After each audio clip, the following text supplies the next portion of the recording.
नमस्कार दोस्तों। Law of one यानी एक का ज्ञान या कह लीजिए एक का कानून, यह उसका सत्र 4 है जो कि जनवरी 22 1981 को रिकॉर्ड किया गया था। तो आगे चलने से पहले यह दोहराया जाता है कि इस किताब में दी गई सभी सूचनाएं और जानकारियां आप मान भी सकते हैं, आप नज़रअंदाज भी कर सकते हैं और सिरे से खारिज भी कर सकते हैं, क्योंकि यही फ्री विल है जो कि उस अनंत रचयिता के द्वारा आपको दी गई है। तो अब हम आगे चलते हैं। तो इसमें जैसे सभी सेशंस के अंदर, सभी सत्रों के अंदर रा स्वागत करते हैं, रा कहते हैं, हम रा हैं, हम तुम्हारा स्वागत उस अनंत रचयिता के प्रेम और रोशनी में करते हैं। अब हम बात करने के लिए तैयार हैं। तो डॉन कहते हैं, पिछले सत्र में मैंने एक सवाल किया था, एक तो पिरामिड के आकार को लेकर और दूसरा उसमें होने वाले प्रारंभिक काम को लेकर जो किसी व्यक्ति के द्वारा किया जाता था। क्या यह सही वक्त है उस सवाल को पूछने का? तो रा कहते हैं, जी हाँ, यह सही समय और जगह है उस सवाल को पूछने का। अच्छा दोस्तों, रा ने कहा यह सही समय और जगह है। तो देखा जाए तो रा जिस घनत्वता में है ना, आगे जाके आपको पता चलेगा ये छठी घनत्वता में है, वहाँ पर समय और जगह अलग अलग चीज़ें नहीं हैं, एक ही चीज़ हैं। और इस किताब में आगे आगे चलकर आपको पता चलेगा वास्तविकता में समय और जगह कोई भी अलग अलग नहीं है, ये एक ही चीज़ है। और ये बहुत ही सुंदर है इसको जब आप समझोगे तो खैर, आगे डॉन कहते हैं, तो क्या पिरामिड के आकार का प्रभाव उस व्यक्ति से संबंधित है जो ये प्रारंभिक कार्य करता था?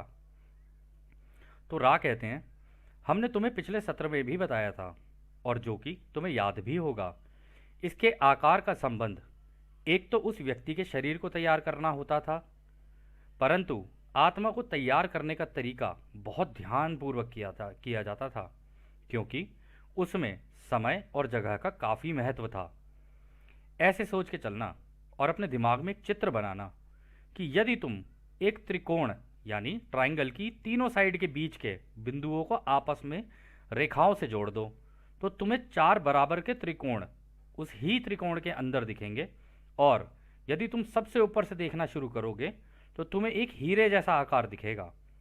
यह हीरे के आकार के बिल्कुल बीच में ही वो जगह है जहां पर अनंत घनत्वताओं का या कह लो डायमेंशंस या दिशाओं से ऊर्जाएं आकर मिलती हैं, जहां किसी किसी की भी दिमाग, शरीर, आत्मा की आपस में जुड़ी हुई ऊर्जाओं को संतुलन में लाने का काम किया जाता था।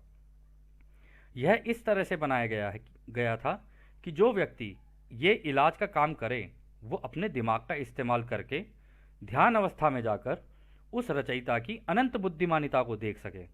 यह वो दूसरा काम था जिसके लिए यह बनाया गया था। क्या हम और किसी सवाल का जवाब दे सकते हैं? तो दोस्तों, यहाँ पर जो रा ने बोला उसके लिए ना आपको, ये इन्होंने कहा ना अपने दिमाग में एक चित्र बना के चलना, तो वो चित्र कुछ इस तरीके का है। आप यहाँ देख रहे होगे अपनी आँख के आगे ये पिरामिड है। अब इस पिरामिड में आप देखो, अगर एक लाइन, अगर मतलब इस पूरे पिरामिड के ट्राइंगल को आप देखना, ठीक है, एक लाइन यहाँ उल्टी साइड के बीच में से यहाँ सीधी साइड के बीच में लाया जाए और फिर यहाँ से एक और नीचे लाया जाए और फिर यहाँ से भी एक और जाके इसको जोड़ दिया जाए, तो आप चार ट्राइंगल देखोगे। एक ऊपर बन रहा है, एक इधर बन रहा है, एक बीच में बन रहा है उल्टा, और एक इधर बन रहा है। तो उन्होंने कहा कि तुम देखोगे कि ये चार हैं। फिर उन्होंने कहा जब तुम इसे ऊपर से देखना शुरू करोगे ना तो ये तुम्हें एक डायमंड के जैसा लगेगा। और यदि आप देखें, आप नोटिस करें तो यहाँ से यहाँ गए, यहाँ से यहाँ गए, यहाँ से यहाँ गए और यहाँ से यहाँ गए, तो ये एक डायमंड की तरह दिख रहा है। तो उन्होंने कहा जो व्यक्ति ये काम करता था ना वो यहाँ कहीं बीचों बीच बैठता था। तो अब वो बीचों बीच के लिए बनाने का तरीका ये है कि इसके बीच में से भी एक लाइन खींच दो ऐसे सीधी सीधी, बिल्कुल। अब ये आपको देखने में प्योर डायमंड लगेगा। और इस डायमंड के यहाँ बीचों बीच, बिल्कुल बीचों बीच, वो व्यक्ति जो कि ध्यान अवस्था में बैठता था, अनंत रचयिता की अनंत बुद्धिमानिता के साथ अपने आप को जोड़ता था और सारी ऊर्जाएं, अनंत ऊर्जाएं उसके अंदर ऊपर से प्रवाहित होती थी। और ऊपर से प्रवाहित होके जिसका इलाज किया जाता था, चाहे उसके शरीर का इलाज किया जाए, उसकी आत्मा का इलाज किया जाए, उसके दिमाग का इलाज किया जाए, वो सारे इलाज यहीं होते थे। इसको अंग्रेज़ी में हीलिंग भी कहते हैं। तो हम आशा करते हैं कि आपको यह समझ में आया होगा अभी तक कि ये जो इलाज होता था ये बीच में होता था, यहाँ पर इधर बैठ के। तो अब हम आगे चलते हैं। तो डॉन कहते हैं, अच्छा, तो इससे मुझे यह समझ में आया कि जो ये इलाज का काम करता था वो पिरामिड में नीचे नहीं बल्कि बीच में ऊपर की एक जगह थी जहाँ पर ये काम करता था। क्या ये कहना सही है? तो रा कहते हैं, हाँ, ये ठीक है। तो डॉन कहते हैं, तो क्या इसका मतलब इस जगह पर अनेक दिशाओं से ऊर्जा यहाँ इकट्ठी होती थी? क्या ये सही है? तो रा कहते हैं, नहीं भाई, ये पूरी तरह ठीक नहीं है। यहाँ अनेक नहीं, अनंत दिशाओं और घनत्वताओं से ऊर्जा इकट्ठी होती थी। तो अंग्रेजी में वो कह रहे हैं अनंत दिशाएं, यानी जितनी भी आप दिशाओं में सोच सकते हो ना, कि मतलब हमें जैसे पता है उत्तर पूरब, उत्तर दक्षिण पूरब पश्चिम, इसके अलावा भी कई दिशाएं हैं, तो उन सभी दिशाओं से ऊर्जा यहाँ पे अगर आप ऊपर देखोगे ना, यहाँ एकत्रित होती थी। ठीक है, अगर इसमें हम एक लाइन और लगा दें ना, तो वो जो उसकी टोपी हुआ करती थी ना, वो कुछ इस प्रकार हुआ करती थी। यहाँ पे ऐसे, ये इसकी टोपी बन गई। परंतु यहाँ पे आप एक चोंच देख रहे होगे इसके टॉप पे, ये चोंच जैसा नहीं था, यहाँ पे चोंच गायब थी। अगर हम इसको थोड़ा सा खींच के ऐसे कर दें, ये वाली नहीं, रुको, ओहो, ये तो पूरी उसको ही करना पड़ेगा, चलो कोई बात नहीं, आपको समझ में आ जाएगा। आप ऊपर की चोटी का ये हिस्सा ना काट देना, काट दोगे अगर आप कागज पे बना के देखोगे तो आपको पता चलेगा कि सारी दिशाओं से ऊर्जाएं, चार ही जितनी भी दिशाएं हैं वहां से खिंच के यहाँ पर आएंगी, यहाँ से खिंच के नीचे जाएंगी। और यहाँ पर उन्होंने एक बहुत महत्वपूर्ण बात कही। उन्होंने कहा कि अनेक दिशाओं से नहीं आती, अनंत दिशाओं से आती है, अनंत घनत्वताओं से, यानी अनंत डायमेंशन से। अब डायमेंशन पता है किसे कहते हैं? डायमेंशन कहते हैं, जैसे हमें जितनी भी चीज़ें दिखती है ना, हमें दिखती हैं लेंथ, ब्रेड्थ और हाइट, यानी लंबाई, चौड़ाई और गहराई। इन तीन चीज़ों में हमें सारी चीज़ें दिखती हैं, हमारी जो इंद्रियां हैं उनके हिसाब से। परंतु कुछ घनत्वताएं ऐसी हैं जो हमें दिखती नहीं हैं पर होती हमारे आसपास ही हैं। रा भी बताएंगे आगे चल के कि तुम्हारा ये जो खाली जो स्पेस है ना, जिसके अंदर तुमने लगता है कि कुछ नहीं है, इसके अंदर बहुत सारी कहानियां चल रही हैं, अभी बताएंगे रा आगे।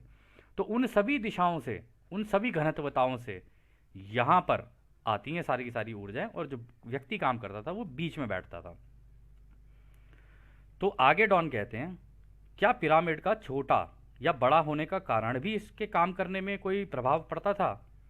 तो रा कहते हैं, यह पिरामिड के बड़े या छोटे होने पर उसके अपने केंद्र बिंदु होते हैं जहां पर यह अनंत बुद्धिमानिता का प्रवाह होता है।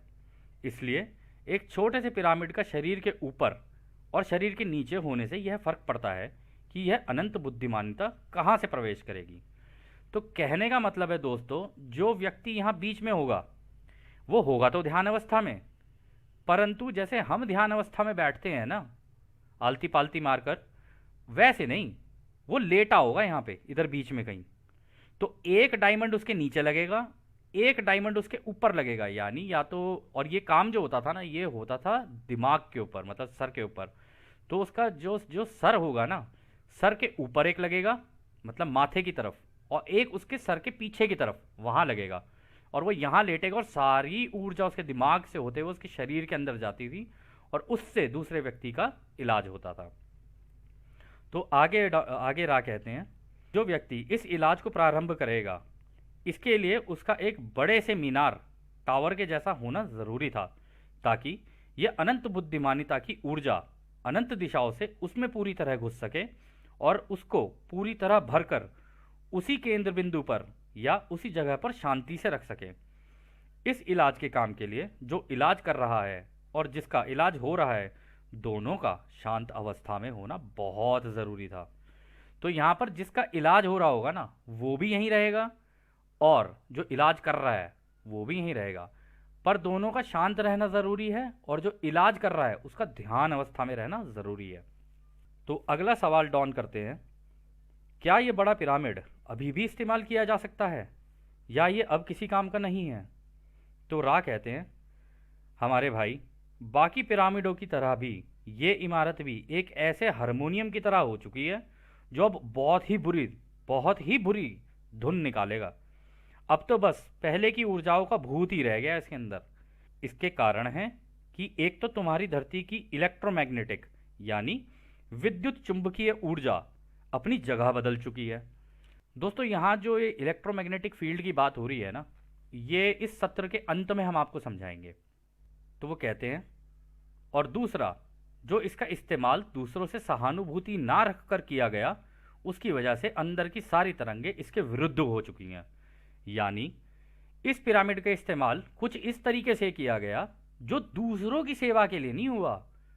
जैसा कि इन्होंने बताया, यह अपनी सेवा के लिए उस जमाने के रॉयल एलिट्स ने अपने लिए रख लिया।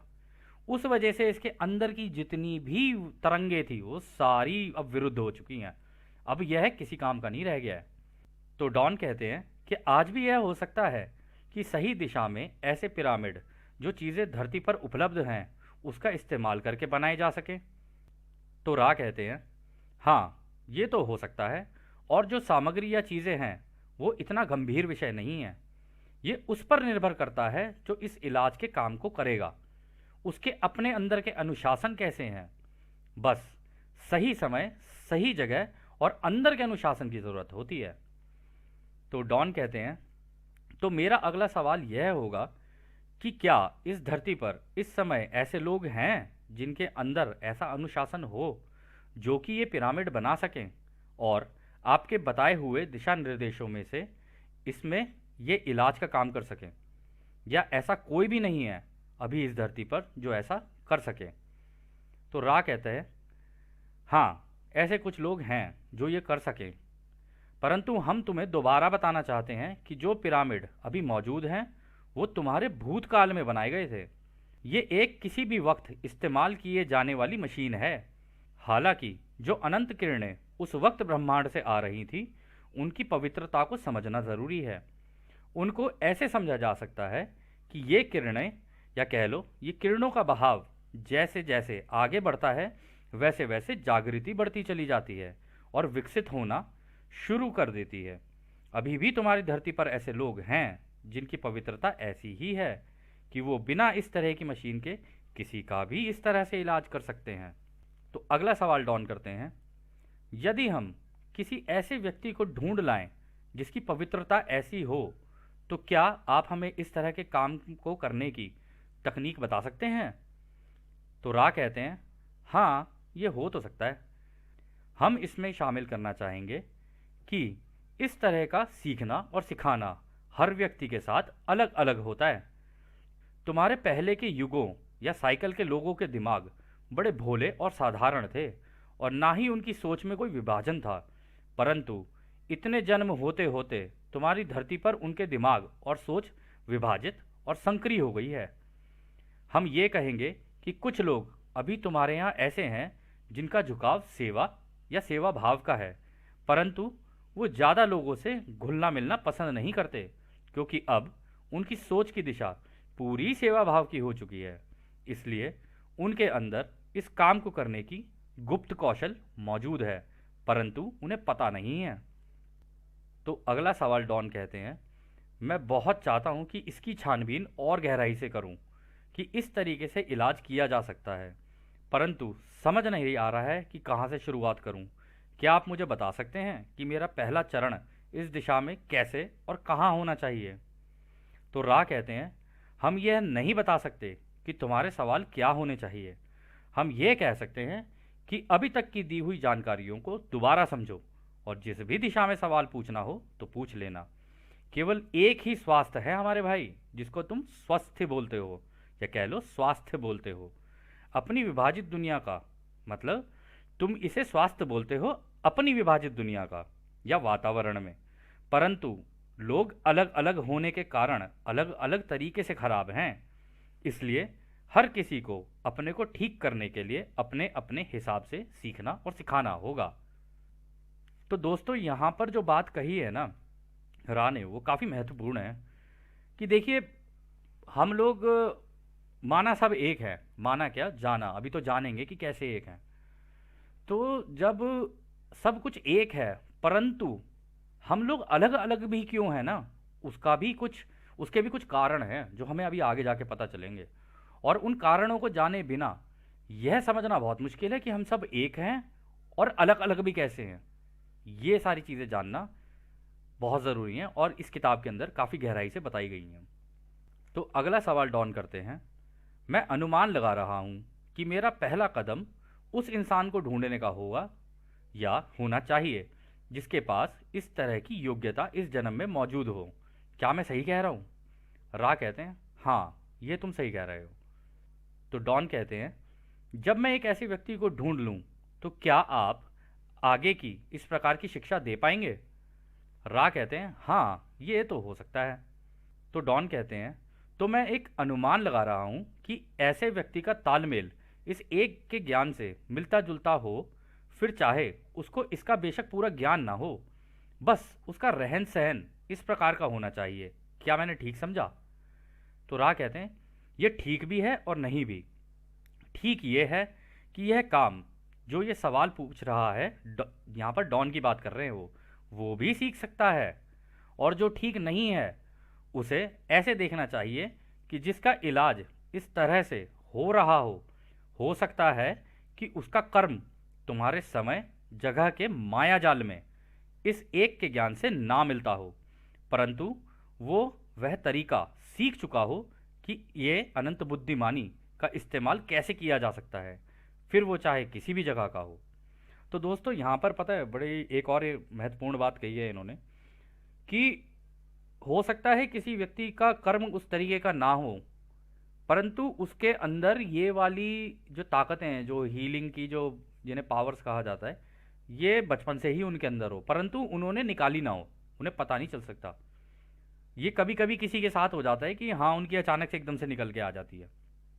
और यहाँ पर उन्होंने एक चीज़ और कही कि सीखने को तो जो डॉन जो इस किताब का सवाल करता है वो भी सीख सकता है वो, लेकिन उन्होंने ये कहा कि डॉन इसलिए भी नहीं, अभी देखना आगे आप देखना, वो कहेंगे कि डॉन इसलिए नहीं सीख सकता क्योंकि उसका जो दिमाग है ना वो थोड़ा सा साइंटिफिक कैलकुलेशन और ये साइंस टेक्नोलॉजी और इन सब चीज़ों में ज़्यादा है उसका, उसका अध्यात्म की तरफ कम है क्योंकि वो सवाल करता है। इस वजह से अध्यात्म की साइड में जिम और कार्ला उनका ज़्यादा झुकाव था, तो इस वजह से यहाँ पर रा ने ऐसा बोला। तो फिर आगे डॉन कहते हैं, मैं इस बात से भ्रमित हो गया हूँ, मैं समझ नहीं पा रहा हूँ, शायद आधा ही समझ में आया है, क्या आप इसे किसी और तरीके से बता सकते हैं? तो रा कहते हैं, हाँ तुम जैसा चाहो हम तुम्हें वैसे बता सकते हैं, चलो थोड़ा छोटा करके बताते हैं। इस तरह के इलाज का काम दो तरीके के व्यक्ति कर सकते हैं। एक तो वो व्यक्ति तुम खुद हो जिसकी इच्छा एक के ज्ञान को दूसरों को देने की है, परंतु तुम ये करोगे नहीं। दोस्तों देखो यहाँ पे रा ने पता है क्यों बोला कि तुम करोगे नहीं, क्योंकि वास्तविकता में डॉन का इसमें कोई इंटरेस्ट नहीं था, कुछ मतलब इच्छा नहीं थी उसको जानने की। वो तो बस ये जानना चाहता था कि मुझे इस एक का ज्ञान को जानना है, मेरे को ये सारी जितनी भी सूचनाएं हैं जानकारियां बस ये प्राप्त करनी है। तो मतलब खोजी तो था, परंतु इसका इस साइड में झुकाव नहीं था कि भाई इस ज्ञान को सीख के मैं दूसरों का इलाज करने लग जाऊं। उसको सवाल जवाब करना बहुत पसंद था।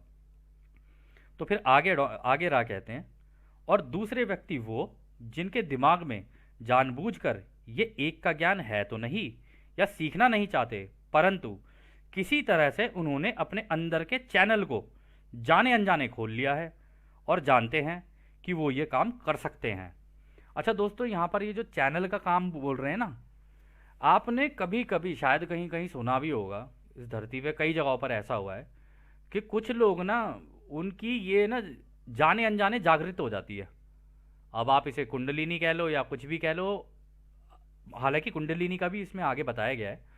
तो वो कहते हैं कि ये अपने आप ही जागृत हो जाती है और उन वो ना चाहकर भी ना दूसरों का इलाज बस छू के ही कर देते हैं।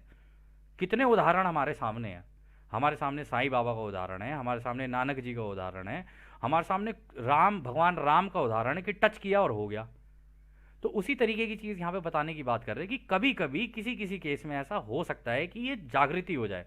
हालांकि ये जो उदाहरण अभी हमने बोले ना, जैसे नानक जी, हमारे साईं जी और क्या कहते हैं भगवान राम, इन केसेस में अगर आप देखोगे ना, उन्होंने सबने ध्यान अवस्था में जाकर इन सिद्धियों को प्राप्त किया था। बट इस केस में ये कभी कभी कुंडलिनी किसी की जागृत हो जाती है, तो उसके बारे में बोल रहे हैं। हालांकि दोस्तों हम यहाँ पर कुछ हम पहले ही बताना चाह रहे हैं कि हम किसी एक तरीके के धर्म, जाति या विशेष उसके बारे में बात नहीं कर रहे हैं। यहाँ पर एक के ज्ञान की बात हो रही है, और ये एक का ज्ञान पूरे ब्रह्मांड का ज्ञान है। तो ये जहाँ जहाँ आपको, आप अपने हिसाब से इसको जैसा देखना चाहें वैसा देख सकते हैं, चाहे आप किसी भी धर्म, किसी भी जाति, किसी भी विशेष के हों। आगे राय ये कहते हैं, ये वो लोग हैं जिनको बिना शिक्षा के इस तरीके का इलाज करना आता है। एक और रोचक बात यह है कि जिनकी जिंदगी उनके कर्म से मेल नहीं खाती है, यदि उनके ऐसे चैनल खुल जाएं कि अनंत बुद्धिमानी की तरंगे उनके अंदर बहने लगे, तो वो उल्टा अंदर से परेशान होकर टूटने लगते हैं और अपने अंदर ही एक अजीब सा डर और उलझन पैदा कर लेते हैं, और हो सकता है इस इलाज को करना ही बंद कर दें। इसलिए जो हमने पहले की सोच के व्यक्ति के बात बताए थे, जो दूसरों की मदद करने की सोच रखते हों, उन्हीं को ये अपनी सोच, शब्द और कर्म से सीखना चाहिए, क्योंकि वो ही इस काम को दूसरों की सेवा के लिए कर सकते हैं।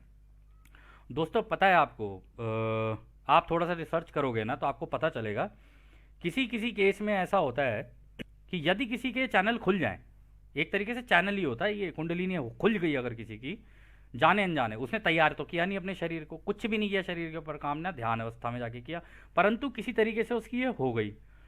तो आपने देखा होगा उसे स्किज़ोफ्रेनिया, आपने एक प्रॉब्लम सुनी होगी, स्किज़ोफ्रेनिया। स्किज़ोफ्रेनिया में क्या होता है कि जो व्यक्ति होता है ना, उसकी जो रियलिटी है ना वो स्प्लिट कर जाती है, मतलब एकदम बिखर जाती है उसकी उसकी उसकी जो, वो पता नहीं किसी और ही दिशा में से निकाल निकाल के चीज़ें ला रहा होता है। तो कई केसेस में ऐसा भी होता है, लोग पहुंच जाते हैं, अरे वाह लगता है ये तो इनके ऊपर कोई माता आ गई है, ये आ गई है, वो सारी चीज़ें होती हैं, तो लोग उनसे पूछने के लिए चले जाते हैं। तो उस केस में ये ही हो रहा होता है। हालांकि इसको स्किज़ोफ्रेनिया बोल दिया जाता है, ये स्किज़ोफ्रेनिया नहीं है, ये है कुंडलिनी की जागृति हो जाना किसी की। अब उसमें कहाँ से वो क्या कहते हैं जानकारी प्राप्त कर रहा है, ये एक बाद का विषय है, जो अभी आगे जाके आपको पता चलेगा कि अगर कुंडलिनी जागृत हो जाए तो जो ये जो जानकारियां आती हैं, ये आती कहाँ से हैं, ये भी आपको जानकारी इस किताब में आगे आगे मिलेगी। तो आगे डॉन कहते हैं, तो क्या आप हमें इस तरह से इलाज के तरीकों को सिखा सकते हैं? तो रा कहते हैं, हाँ ये हो सकता है, हम तुम्हें सिखा सकते हैं। तो डॉन कहते हैं, तो क्या आप हमें सिखाएंगे? तो रा कहते हैं, हाँ हम ज़रूर सिखाएंगे अगर तुम सीखना चाहोगे तो। तो अगला सवाल डॉन करते हैं, हमें नहीं पता कि इसको सीखने में कितना समय लगेगा और आप क्या और कैसे बताएंगे। क्या आप संक्षेप में बता सकते हैं कि इस कार्यक्रम में क्या होगा? मुझे नहीं पता है कि इस वक्त मैं इससे जुड़े क्या सवाल पूछूं। तो रा कहते हैं, हम समझ रहे हैं कि तुम इस तरह की जानकारी चाहते हो, परंतु शब्द नहीं मिल पा रहे हैं। हम तुम्हें इसे संक्षेप में बताने की कोशिश करते हैं। सबसे पहले दिमाग को अपने आप को जानना होता है, ये सबसे ज़रूरतमंद चीज़ है। यदि ये कर लिया तो समझ लो कि सबसे बड़ा काम तो कर लिया, क्योंकि चेतना या जागृति ही सबसे सूक्ष्म है इस एक के ज्ञान को समझने के लिए। दूसरा हिस्सा शरीर के अनुशासन को लेकर है। जिस तरह की किरणें इस समय पर ब्रह्मांड से तुम्हारे ग्रह पर आ रही हैं, उसके लिए एक अनुशासन की ज़रूरत होती है कि तुम प्रेम और बुद्धिमानी, ज्ञान के संतुलन का इस्तेमाल करते हुए शरीर को प्राकृतिक तरीके से इस्तेमाल करो। और तीसरा हिस्सा आत्मा को लेकर है। इसके लिए पहले की समझी हुई दोनों बातों का इस्तेमाल करते हुए ध्यान अवस्था में उस अनंत रचयिता की अनंत बुद्धिमानिता से संपर्क बना लो। तो दोस्तों यहाँ जो बात हो रही है ना, यहाँ पर बात हो रही है कि जैसे इन्होंने कहा ना कि पहले तो दिमाग को समझना होता है, उसके बाद अपने शरीर को समझना होता है, फिर जाके अपनी आत्मा के ऊपर समझना होता है। तो ये तीन तरीके के माया जाल हैं ये अपने आप में। अच्छा, इसे माया जाल क्यों कहते हैं ना, ये भी आपको समझ में आएगा। आपने बहुत सुना होगा, हम लोग भी सुनते थे बचपन में अपने बड़े बूढ़ों से, अरे बेटे सब मोह माया है, और बोल के वो तो चले जाते थे और हम बैठ के यूँ ही सोचते रहते थे मोह माया, अरे छोड़ना यार, किस बात की मोह माया, निकल आगे। यहाँ पे इतनी अच्छी पिक्चर आ रही है, अंदाज अपना अपना, क्राइम मास्टर गोगो अपना खेल दिखा रहा है, हम वो देखेंगे। तो खैर उस टाइम पे यार जो था वो था, अभी इसके ऊपर ही देखते हैं, आगे आपको और बहुत अच्छी अच्छी जानकारियाँ मिलेंगी। तो डॉन कहते हैं, शायद मुझे पहले वाली बात को कैसे करते हैं उसका अंदाज़ा है, परंतु अगले दो समझना मुश्किल है। क्या आप अगले दोनों हिस्से थोड़ा खोलकर समझा सकते हैं? तो रा कहते हैं, ठीक है, अपने शरीर को सोचना, जितना अंदर तक सोच सको और जितना उसकी घनत्वता में सोच सको, वहां से ये देखना या सोचना शुरू करो कि ऊर्जा का बहाव कहाँ से और कैसे हो रहा है। उसकी वजह से शरीर में निरंतर ऊर्जा रहती है। इसको समझना कि सभी प्राकृतिक काम शरीर के ठोस कर्म से हल्के कर्म या फिर ज़्यादा ऊर्जा से कम ऊर्जा की ओर बदलते हुए जाते हैं।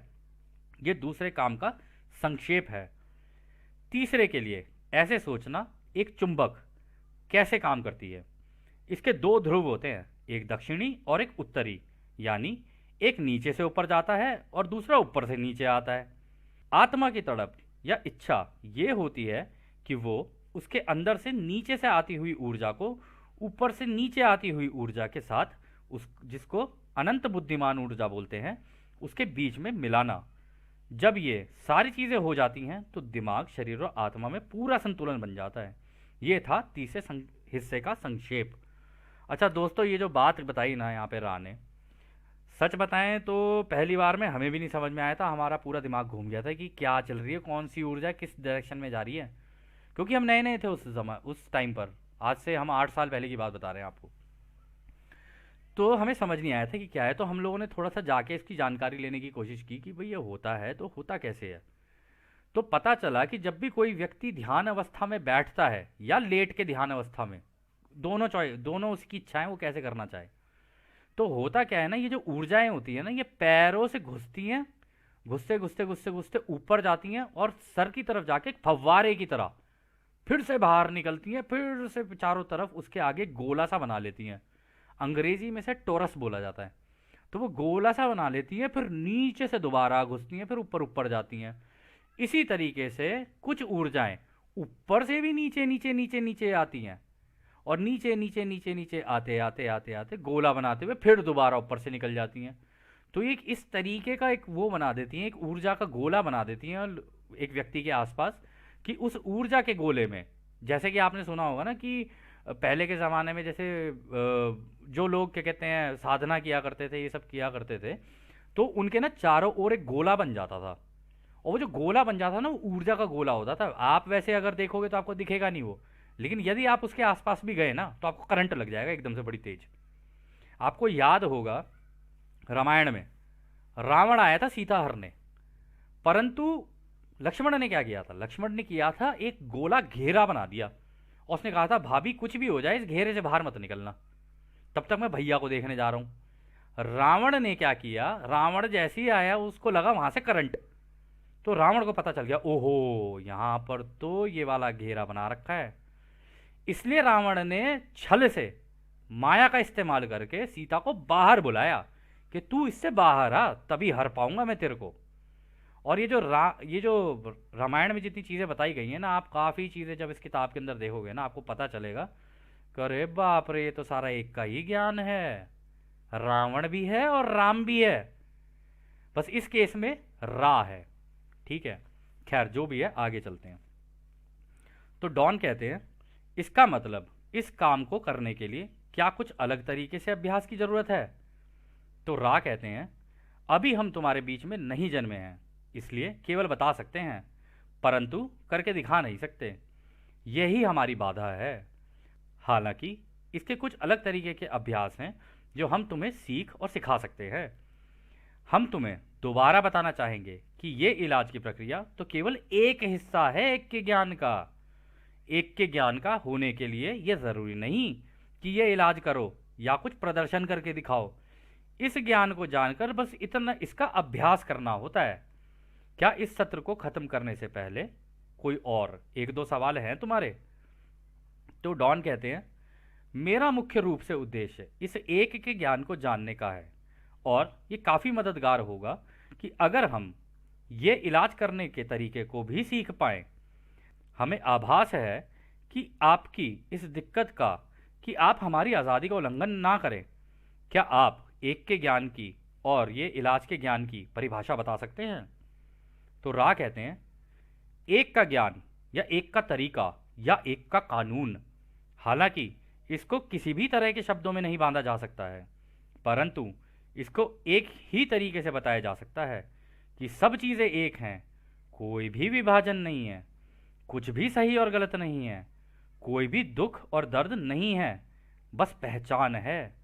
सब कुछ एक है, वो एक प्रेम रोशनी है और रोशनी प्रेम है, एक अनंत रचयिता है। दोस्तों यहाँ पे बहुत महत्वपूर्ण बात कही है इन्होंने कि सब कुछ एक है, कोई दुख नहीं है, कुछ भी नहीं है। ये सारा का सारा जो इसका कर्मकांड है वो होता है पहचान की वजह से। यदि किसी भी तरीके की पहचान है तो ये दुख दर्द और ये सही गलत और ये विभाजन बना रहेगा। और क्योंकि इनको पता है कि सब कुछ प्रेम और रोशनी से बना है और सब कुछ अनंत रचयिता है, और वो कैसे है अभी इस किताब में आप आगे देखना। बहुत बहुत ज़बरदस्त मतलब बातें बताई हैं रा ने इसमें। तो आगे रा कहते हैं, ये इलाज करना केवल एक के ज्ञान का एक छोटा सा हिस्सा है। ये तब होता है जब दिमाग शरीर आत्मा अपने अंदर जाकर अपने आप को जान ले और देख ले कि सब एक है, मतलब कोई सुख और दुख नहीं है, किसी तरह के का दोष नहीं है, सब कुछ पूरा है, एक है और बिल्कुल सही है। इसलिए यह अनंत रचयिता की अनंत बुद्धिमानिता इस दिमाग शरीर आत्मा के ज्ञान से ही एक मायाजाल बुन देती है, जिसको तुम दिमाग शरीर आत्मा बोलते हो, जो एक का ज्ञान ही है। इलाज करने वाला तो केवल एक माध्यम है इस काम का। एक रोचक बात यह है कि इस काम को करने वाले को अच्छे से समझ लेना चाहिए कि ये एक उत्तरदायित्व है, जिसको वो मांगने मिलने से पहले सोच ले कि क्या वो इसे करना चाहता है। ये एक गर्व, सम्मान और कर्तव्य है, जिसको अपनी इच्छा की आज़ादी से सोच कर ही मांगे। दोस्तों ये जो पार्ट इन्होंने बोला है ना यहाँ पे, जहाँ पर ये कह रहे हैं कि ये गर्व, सम्मान और कर्तव्य है, जिसको अपनी आज़ादी की इच्छा से ही सोच कर मांगे। मतलब यदि आप एक का ज्ञान लेते हो, उसके बाद आप क्या कर्म करते हो इस एक के ज्ञान को लेकर, यह आपके ऊपर है। तभी रा ने हर सेशन के अंदर, हर सत्र के अंदर ये बोला है। इवन इस किताब के सबसे पहले पार्ट में भी ये बोल दिया था कि देखो इसमें हम जो भी तुम्हें वो दे रहे हैं ना, जो जानकारियाँ जो सूचनाएं दे रहे हैं ना, हम तुम्हें पहले ही बता रहे हैं, तुम इन्हें मान भी सकते हो, जान भी सकते हो, नज़रअंदाज भी कर सकते हो और सिरे से खारिज भी कर सकते हो। हम ये सारा कुछ तुम्हारी आज़ादी पर छोड़ रहे हैं, क्योंकि ये आज़ादी अनंत रचयिता की दी हुई है तुम्हें। तो राह भी इस पूरी किताब में आप देखोगे, रा ने कहीं पर भी आज़ादी का उल्लंघन नहीं किया किसी की। कई जगहों पर आपको दिखेगा कि डॉन ऐसे ऐसे सवाल करेंगे जहां पे डॉन को तो नहीं पता कि उसकी आज़ादी का उल्लंघन हो रहा है, पर रा को पता है कि हाँ उसकी आज़ादी का उल्लंघन हो रहा है। और इस किताब को पढ़ते पढ़ते अंत तक पहुंचते पहुंचते एक जो परम ज्ञान आप सीखोगे ना, वो है आज़ादी का कानून। और ये आज़ादी का कानून ब्रह्मांड में कैसे काम करता है ना, आपको समझ में आएगा। और एक बार ये ज्ञान आपके हाथ लग गया ना, तो आपको समझ में आ जाएगा कि इस माया जाल को कैसे खेला जाता है, और ये माया जाल है तो क्यों है और कैसे है। खैर दोस्तों, हमने आपसे कहा था कि इस सत्र के अंत में हम आपको दिखाएंगे कि ऊर्जाएं चलती कैसे हैं, तो अब हम उस पर चलते हैं। तो दोस्तों, अब आपकी आंखों के सामने ये एक धरती की तस्वीर है, ठीक है, हमारे इस पूरे ग्रह की। आप इसमें देख रहे हो यहाँ चारों ओर ऊर्जा ऊपर से नीचे भी जा रही है, नीचे से ऊपर भी जा रही है, और जाके बाहर निकलती है, गोला बनाती है और इसके अंदर आती है। आप इधर से देखोगे सीधे हाथ से, तो सीधे हाथ से ऐसे जाएगी और ऐसे भी आएगी, और ऊपर से नीचे भी जाएगी और फिर ऐसे भी आएगी, और इस मतलब उल्टी साइड में भी निकलेगी, सीधे साइड में भी निकलेगी, अर्थ के चारों ओर एक गोला सा बना देती है। और आप यकीन, यहाँ पर जो रा कह रहे हैं ना, रा ये कह रहे हैं ये तो अर्थ के तो है ही है, ये हर व्यक्ति, हर जानवर, हर पेड़ पौधा, हर कंकड़ सबके आसपास है, सबके अंदर है ये वाली, ये जो बनी हुई है। और जो माया जाल है ना, वो सारा इसी का खेल है। अब जैसे जैसे हम इन सत्रों में आगे बढ़ेंगे, आप इस पूरे ज्ञान को और अच्छे से समझ पाओगे। परंतु आपने एक चीज़ हम दोबारा बोलेंगे, रा ने एक सत्र के अंदर, इसी सत्र के अंदर ये कहा था कि पहले के ज़माने में ये ऊर्जाएं हम लोगों को संतुलन में लाने के लिए, ये जो इसकी भूमध्य रेखा है ना, आप इसको भूमध्य रेखा मान लो, ये जो पूरी इसके चारों ओर है, ये जो चारों ओर है, कह रहे हमने इसके ऊपर जगह जगह पिरामिड लगा दिए, एक यहाँ लगा दिए, एक यहाँ लगा दिए, एक यहाँ लगा दिए, एक यहाँ लगा दिया, लगाते लगाते पूरी रिंग सी बना दी पूरे इस ग्रह के ऊपर। वो इसलिए बनानी पड़ी क्यों, ताकि इसका संतुलन बना रहे, क्योंकि ये सारी ऊर्जाएं ये दिखती नहीं है ये। जैसे कि हमने आपको बताया था कि यदि आप आंखें मूंदोगे तो आपको वो छोटे छोटे से कण से नजर आने शुरू हो जाएंगी ऊर्जा के, परंतु एकदम से गायब हो जाते हैं। परंतु वो चारों तरफ होते हैं, आपके भी, हर व्यक्ति के, और इस धरती के भी, सबके। हम सब के मिला के इस धरती के बनते हैं। इस धरती पे जो जो चीज़ें हैं ना, जितनी भी चीज़ें हैं, उन सब की ऊर्जाएं मिला के धरती की बनती हैं। ऐसे होता है ये। तो खैर, इस सत्र को हम लोग यहीं ख़त्म करते हैं। और जैसा कि राह कहते हैं कि अब हम आपको उस अनंत रचयिता के प्रेम और रोशनी में, उसकी शक्ति और उसकी शांति में छोड़कर चलते हैं। आदने हमारे भाइयों, आदने। धन्यवाद।